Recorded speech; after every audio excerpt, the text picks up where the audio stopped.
Welcome to the show. This is Digital 100. I'm your host, Patrick Wagner. This is episode number 2. We're going to be talking about password security.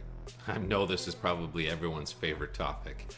Most people hate passwords so much that they usually try to use very simple ones or the same ones on all their accounts. And I think that's what causes this to be one of the easiest access points for hackers when they are hacking systems. So that's why today we're going to cover in this short video password protection and how to up your password game. So instead of doing a long video on a bunch of these topics, I've decided to chop them up a little bit and actually do a shorter video on each one specifically. So let's get started with the password protection. So let's start by laying the foundational element of you are not secure. I don't care what you're doing right now, you're not secure. But the good news is it's time to, start using some new password tools. And I'm going to teach you some of those and help you increase your password security. So today's video, we're going to talk about securing your password and upping your password game. Some of the next videos coming up are safeguarding your accounts, separating your business and personal accounts, adding 2FA to all your accounts, setting up your backup smartphone, and also having a safe to secure your documents and digital devices. So those videos are coming up next. I'm sure you've seen this screen probably 100 times, sent by pretty much everybody who has a corporate IT department. And this says the standard, you need a strong password. It needs to be 10 to 15 characters. There should be a large capital letter, a lowercase letter, some numbers, special characters like an @ symbol or a $sign, but don't put an equal sign because our system can't use that. And it just seems like overly complicated, so most people end up defaulting towards something easier. And that's where the security concerns start to show up. So the top ways to get hacked, and this is really important, having a simple password, using that same password across many websites, having a weak password for your email address, downloading lots of third-party apps because they do have access to your system information and they can cause trouble on your smartphone, visiting lots of different sites that have clickbait. So for example, like a BuzzFeed and all the different sites that kind of come off of there are a lot of security concerns similar to porn websites. And then also low security passwords for your phone, your banking, and your email as mentioned above. So those are your biggest points of threat when it comes to getting hacked. So here's some of the top passwords that are most often used and are used to break into most people's accounts. So there's a huge list here, and hackers basically set up scripts that just keep trying password after password after password. And just this is for the podcast users. Some of the examples are, the first one is 123456, password with a capital P, then 12345678, then QWERTY, the first 6 letters on the keyboard, then 1 to 5, 1 to 9, let me in, 1 to 7, football, I love you, admin, welcome, monkey, login, ABC123, Star Wars, 123123, dragon, password with a 0 instead of an O, master, hello, freedom, whatever, trust no one. If any of your passwords are listed on this list, you are in serious trouble. I doubt that's the case because these are kind of the standard ones that are pulled out, and some people do use them. So if you do have a password listed here, I highly recommend you change it immediately. But this gives you an idea of how hackers are getting into accounts and why someone with a weak password is easily hacked, and then all of their accounts are easily hacked from that point forward. So again, your weakest points are your smartphone, your mobile phone, and your main email address. So smartphone has security, you can add some security apps to it, that helps. It absolutely helps you. But the biggest is avoiding downloading app after app after app, uninstalling it, signing up, going to the next one, and spreading all of your access information out to all of these apps. So once you secure your passwords and have unique ones for all of your accounts and all of your apps, then things will change. But right now, hackers are looking at smartphones, and the easiest entry are updates from apps that auto-update or new apps, as well as clickbait. Next is your mobile phone number. Now, this is something that's important where you have to actually go and contact your mobile provider, and we'll deal with that in the next video with securing your accounts, but making sure that your mobile phone number is protected, is locked down, and cannot be ported over to a new phone easily. And then your main email address, making sure that you have as many security measures possible and the highest security email address, because that is, once a hacker has access to your email, they pretty much have access to everything.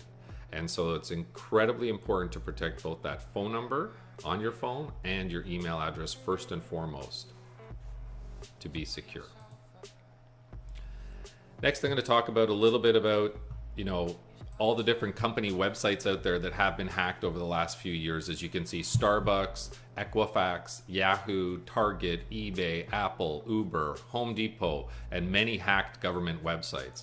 And what you really want to be able to see is that your login for Target may have been hacked, and what hackers will end up doing is they'll take that information and they'll simply go to all the other websites and try that same information. So my information, let's say patrick@patrickwagner.com from Target login, will actually be taken to Starbucks, and they'll use the same information and password to see if my Starbucks account is set up the same way. And in most cases it is, and they'll log into Starbucks, order a bunch of gift cards, send it to somebody, or take all the money out and transfer it to a different gift card. Same thing goes for Apple, Uber, and all the other sites that are out there. So that's actually a bigger security risk. If you're using the same password everywhere, a lower level site will get hacked, and then all your other, accounts are compromised because of it. So that's why it's so important never to use the same password amongst all of these different accounts and apps. So let's start with some great steps here to up your password game. So step 1, develop a unique password for every account, every website and app. Do not use the same one across the board. So avoid using patterns across accounts. For example, if your password is speedboat, adding FB for Facebook for the Facebook login, or TWTR for the Twitter login. Again, this is something that hackers have picked up on and are using these variations to log into different accounts and hack your other accounts. Step 3, don't cross-share linked social account access. This is when you're going to sign up for a new app or log into a new service and it asks you for your information, but these days it's asking you for your LinkedIn, your Facebook, or Google Plus to log in so you can save yourself time. Well, what you end up doing is sharing your username, your password, your email address, and allowing usually API access to that social account. So be very careful, do not do that. And if you have done that, start deactivating those and changing passwords and going back to revoking access to those APIs. So that's very important.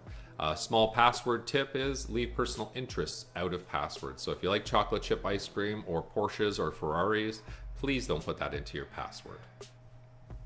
Next is step 4, come up with a phrase instead of a password. So this is one of the big changes in passwords over the last few years is a move away from simple words with a few numbers, since those are a lot easier to hack.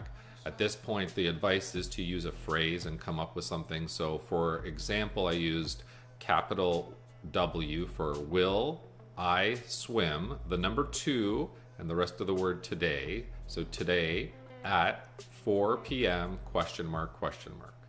So create a pattern, add some small tweaks for different websites. So another example I'm using here, it's time, the number 2, and then the word go home, at symbol, and then 7 p.m. ! And then I would change the 77 to TT for Twitter, FF for Facebook. I would only do this for unsecure accounts that have no financial information. So I would never use this type of patterning for any banking or crypto stuff, but I would use it for, let's say, my Instagram or Facebook. So once you have a complex enough phrase, you can make small adjustments within it. Next Step 5, set up a password book and store your new passwords.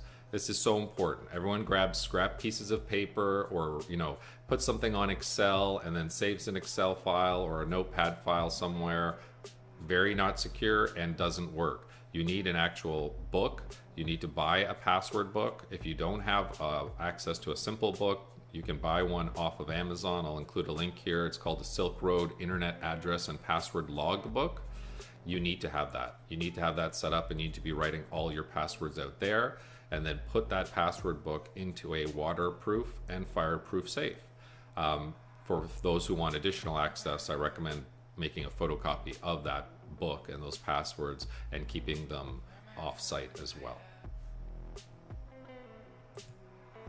So here's some of the changes we've made, okay? Number 1, you've developed a unique password phrase for each account, website, and app. Make all of those changes, especially your email address, okay? Avoid simple patterns, for example, the word CEO and then FB at the end. Number 3, don't cross-link your social media accounts. Really, really bad and very bad for your security, so don't do it. Next, create your custom phrase password. Set up a password manager book and store it in a waterproof and fireproof safe. Now, I will go into future videos about password manager apps and some of the potential out there, but at this point, I'm not overly feeling that they're safe at this point, but for some things, there might be useful, so we'll go into that in a future video. So this is what you need to do to be secure with your password now and up your password game. I would review all of your accounts, make these changes to your passwords, and make sure you're writing them down correctly, because the biggest mistake is when you start to secure your accounts, because you don't have a good process with managing the passwords, you end up losing them, and then you get locked out of your accounts and have to go through a horrendous process of trying to regain your access. So follow these steps and I guarantee you will be more secure, you will not get hacked as often or ever, and in general you'll sleep better at night knowing that your systems are locked down. Next episode, we're going to go over safeguarding all your accounts. So this is a little bit more detail on safeguarding accounts and making sure that your online and offline accounts are safe and that people will not get access to those and then access to your other accounts. So we're going to go over that in the next video. If you have any comments, comment on the video below. If you have any questions, catch me on Twitter at Patrick Wagner and visit our website, patrickwagner.com. Thanks very much, everyone. Have a great day.